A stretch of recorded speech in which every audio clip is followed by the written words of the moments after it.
Oh, hi guys, hi everyone. Just a quick update from Khan Yunis.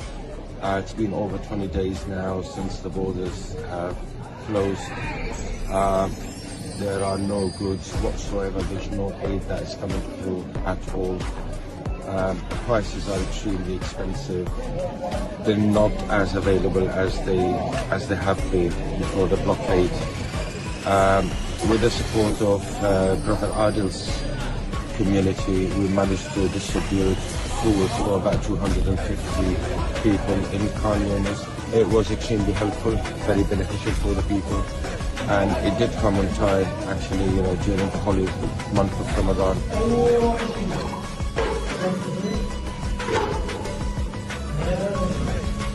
We can't thank you enough for your donation and your support during this very difficult and challenging time.